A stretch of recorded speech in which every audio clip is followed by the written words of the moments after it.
Now, besides this border and the surfaces, there are two angles of the spleen. So this is the anterior basal angle and this is the posterior basal angle.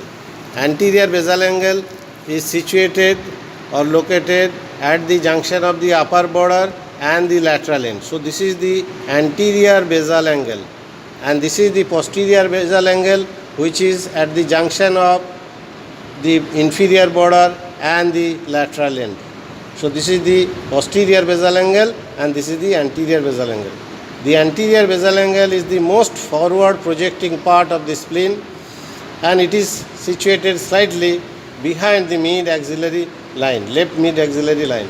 And this angle is also called the clinical angle of the spleen, because when the spleen is enlarged and palpable, it is the anterior basal angle which is palpable.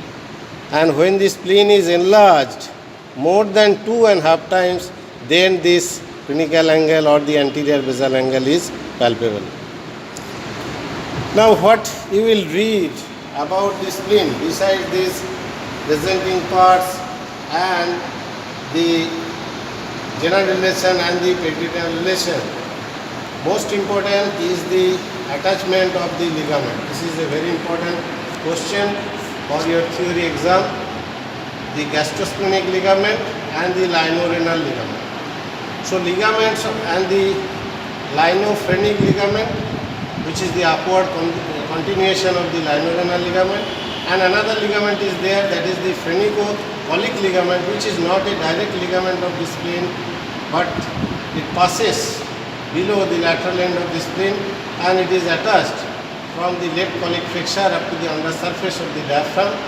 So that is called phrenicocholic ligament, and this phrenicocholic ligament supports the spleen from below. That's why it is called sustentaculum linis.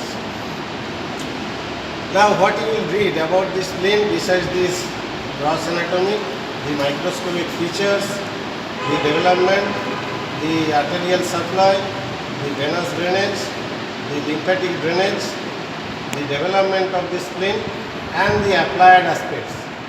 Regarding the applied anatomy, you should read about the splenomegaly. What is splenomegaly?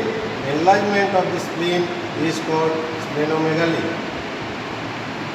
And you have to differentiate the splenic tumor from the renal tumor. How will you differentiate?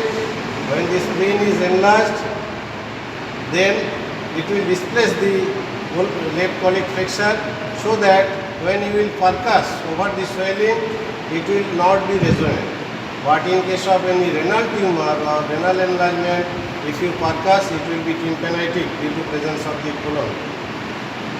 And another important thing is the rupture of the spleen.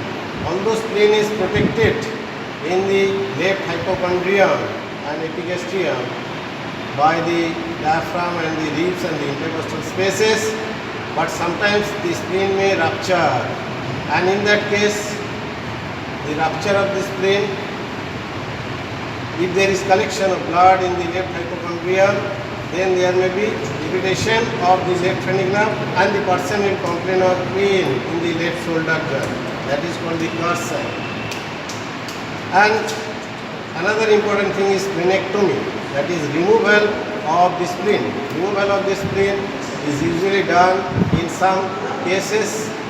One is the rupture of the spleen, another is the lymphoma, another is the portal hypertension.